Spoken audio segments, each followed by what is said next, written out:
ఉన్నాడు లేకపోతే మిత్రుడు. ఎందుకు చెప్తున్నంటే వాళ్ళు కూడా వాళ్ళ యాజమాన్యం చెప్పినట్టు వినాలి కదా. వాళ్ళ బాసుని తిడితే చిట్టు కోపం రాదా? వస్తుంది. పాపం వాళ్ళు ఏం చేస్తారు. కాబట్టి ధన్యవాదాలు. చాలా ఆవేదనతో మాట్లాడదాం అనుకున్నా, ఇంకా కొన్ని చెప్పలేను, మాట్లాడలేను. భవిష్యత్తులో మళ్ళీ చాలా విషయాలు చెప్తా.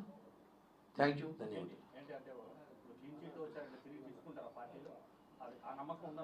వెయ్యి శాతం అన్నా. ఇప్పుడు క్లీన్ చిట్ ఇప్పుడు పార్టీ ఏమని ఇచ్చింది, దీంట్లో అంతర్గత విచారణ జరిపి వివరణ ఇస్తాము. కొద్ది రోజులు దూరం ఉన్నాడు. నా మీద ఎవరైతే దొంగ అని చెప్పింది నేనే మంచోడని చెప్పినప్పుడు ఇంక దానికన్నా ఆధారాలు ఏమైనా కావాలా? ఇప్పుడు నన్ను ఎవరైతే కిరణ్ రాయ్ అనే వ్యక్తిని మోసం చేశారని చెప్పిన వ్యక్తే కిరణ్ రాయ్ మంచోడు, మాకు సెటిల్ అయిపోయింది, మాదేమి లేదని చెప్పి అఫీషియల్గా కోర్టులో వచ్చి జడ్జి ముందు చెప్పినప్పుడు, అఫీషియల్గా తీసుకొని ఇన్ని మైకుల ముందు మీడియా ముందు చెప్పినప్పుడు కూడా ఇంకా అది క్లీన్ చిట్ కాకుండా పోతే ఇంక దానికన్నా నేను ఏం మాట్లాడు. ఖచ్చితంగా క్లీన్ చిట్, క్లీన్ చిట్. నా ఇంటి పేరే క్లీన్ చిట్. ఈరోజు నుంచి కేర్ తీసేస్తున్నా నేను.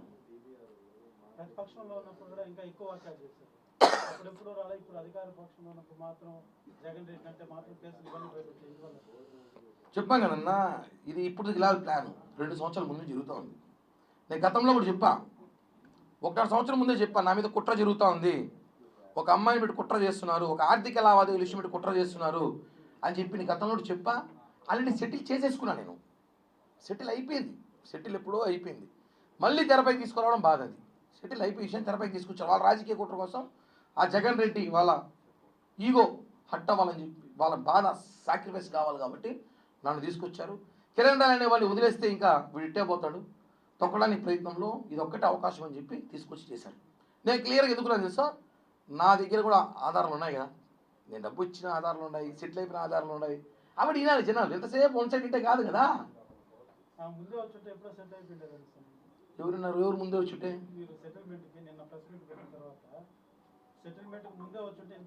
అన్న సెటిల్మెంట్ రాజకీయం ఇది డ్యామేజ్ చేయాలని వచ్చారు. డ్యామేజ్ చేయాలని వచ్చారు. కిరణ్ రాయ్ రాజకీయంగా రాజకీయం ఎందుకు?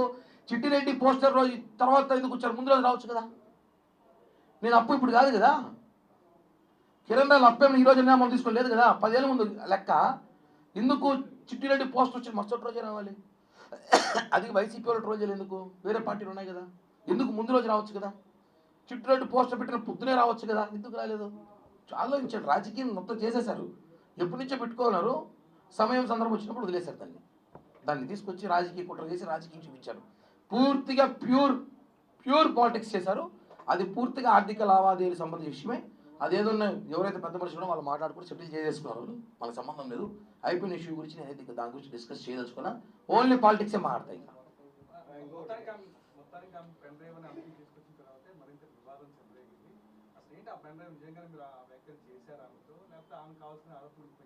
నేను ఆయన చెప్పినట్టుంది అవన్నీ ఏం నాకు ఎవరో చెప్పారనేసి.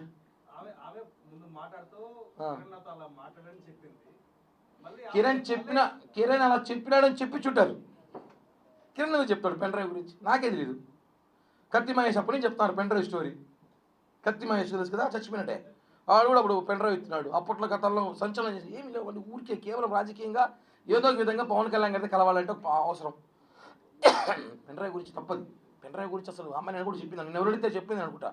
అవన్నీ ఏమి నాకు ఎవరో చెప్పారు. ఎవరో చెప్పారు. ఫస్ట్ కిరణ్ రాయ్ చెప్పాడు, ఎవరో చెప్పారు. కిరణ్ రాయ్ చెప్పిన ఆధారాలు లేవు. కిరణ్ రాయ్ తిట్టిన బూతులకి ఆధారాలు ఉన్నాయి. ఇట్లాంటి విషయాలకు ఆధారాలు ఉండవు. కొని అవన్నీ ఇంకేమన్నా ఎందుకు మాట్లాడడం. కానీ కీలకంగా తిరుమల శ్రీవారి పట్టు వస్త్రానికి సంబంధించి నన్ను చెన్నైలో తీర్చుకున్నారని చెప్పి నిన్నగానే ఆమె ఒప్పుకునేది. దాన్ని మీరు అధిక ధరకి విక్రయించారు, వేరే వాళ్ళు మీ ఇంటికి వచ్చి తీసుకుంటున్నారు అని చెప్పి ఆమె ఆరోపించింది. నిన్నగానే నేను తీసుకొని చెన్నైలో కొనుక్కునేది వాస్తవమే అని చెప్పి చెప్పింది. దాని మీద మీ సమాధానం? ఎవరికైనా కావాలంటే తీసిస్తాను. చీరలు కావాలంటే మంచిగా, లేకపోతే ఇప్పుడు తెలిసిన వాళ్ళు ఉంటారు. మా సుభాషిణి ఉంది, మా ఇంటికి వస్తుంది రోజు, తెలుసు. మా వైఫ్తో పాటు అడుగుపోయినప్పుడు ఏదో చీర కావాలంటే తీసుకురామా, ఎవరో ఏదో పండగ మంచిగా చెడ్డ అంటాము. దానికి రకరకాల వాడుకుంటాను. లేనిపోయిన ఆలోచన కూడా ఇస్తాను. వీళ్ళు బాగుంది, ఇదేదో చూస్తా, భవిష్యత్తులో ట్రై చేస్తా, మంచిగా వస్తే సెటిల్ చేస్తా. అన్నీ ఆరోపణలు అన్నా. నీ సమస్య డబ్బు కొనుక్కుంటూ మాట్లాడాలి, లేదా రాజకీయం మాట్లాడాలి. చీరలు ఇచ్చినాడు, జాకెట్లు అమ్మినాడు, గాజులు అమ్ముకున్నాడు, బండిపోయిన కిల్లీలు అమ్ముకున్నాడు, కొండపై టికెట్లు అమ్ముకున్నాడు. పట్టుకో, టికెట్లు అమ్మితే పట్టుకోవచ్చుగా. ప్రభుత్వం ఉంది కదా, పోలీసులు ఏం చేస్తున్నారు, పట్టుకోవచ్చుగా. ఆరోపణలు ఏమైనా చేయొచ్చు. పెట్టో గంజా ఏమైనా చెప్పలా, అది కూడా చెప్పుకుంటే పని అయిపోయింది. ఫ్యామిలీ పైన కూడా ఆరోపణలు చేశారు. అదే బాధ అన్న, చాలా బాధ. మా వైఫ్ని, నాకు కావాల్సిన మా ఫ్రెండ్స్ని, నా బంధువుల్ని, నా పిల్లల్ని కూడా మాట్లాడడం అంటే అర్థం చేసుకోండి. కిరణ్ రాయల్ కుటుంబాన్ని నాశనం చేయాలని ప్రయత్నం చేశారని చెప్తున్నాను కదా.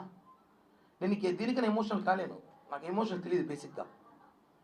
చాలా నాశనం చేయాలి, కిరణ్ రాయల్ అనే కుటుంబాన్ని నాశనం చేయాలి అన్న ఒక ప్రయత్నం దాంట్లో చేసిన భాగమే కాదు చెప్తున్నాను. నేను కాబట్టి, నేను నా కుటుంబం కాబట్టి నిలబెట్టాం, లేకపోతే ఈ పాటికి మీకు తెలియదు. మీరందరూ కిరణ్ రాయల్ ఈ మధ్య ఈ ప్రెస్ మీట్లో కానీ ఈ 10 రోజుల్లో చూస్తారు. ఈ 10 రోజుల్లో మేము ఎంత మానసికంగా నలిగిపోయామో మాకు మాత్రమే తెలుసు. నిన్నటి రాత్రి వరకు కూడా సరిగ్గా నిద్రపోని రాత్రులు గడిపాం మేము.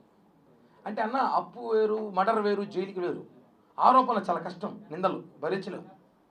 తిరుపతి తొట్టుంది, ఎక్కడ చూసినా నా గురించి డిస్కషన్ అంట. ఎవడు ఫోన్ చేసిన వేరే సమస్యలు లేవు పాపం, ఎవడు అప్పులు చేసుకోడు, ఎవడు, అందరూ చాలా చాలా పద్ధతిగా, బాగా పద్ధతిగా బతుకుతున్నారు అందరూ. నా గురించి మాట్లాడాలి అందరూ కూడా,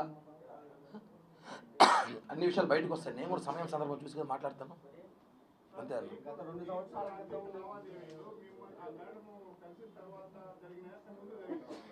ఏదన్నా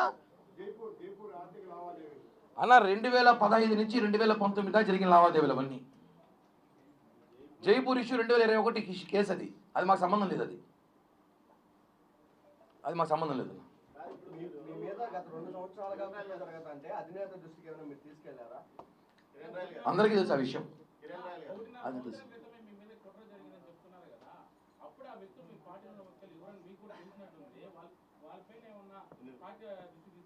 అలా ఇప్పుడు నేను నీ పేరు చెప్తే అంటే నమ్మరు కదా, బయటకు వచ్చా నమ్ముతారు, ఇప్పుడు నమ్ముతారు. కాదు, మీరు బెదిరించారు ఆమెను, నా దగ్గర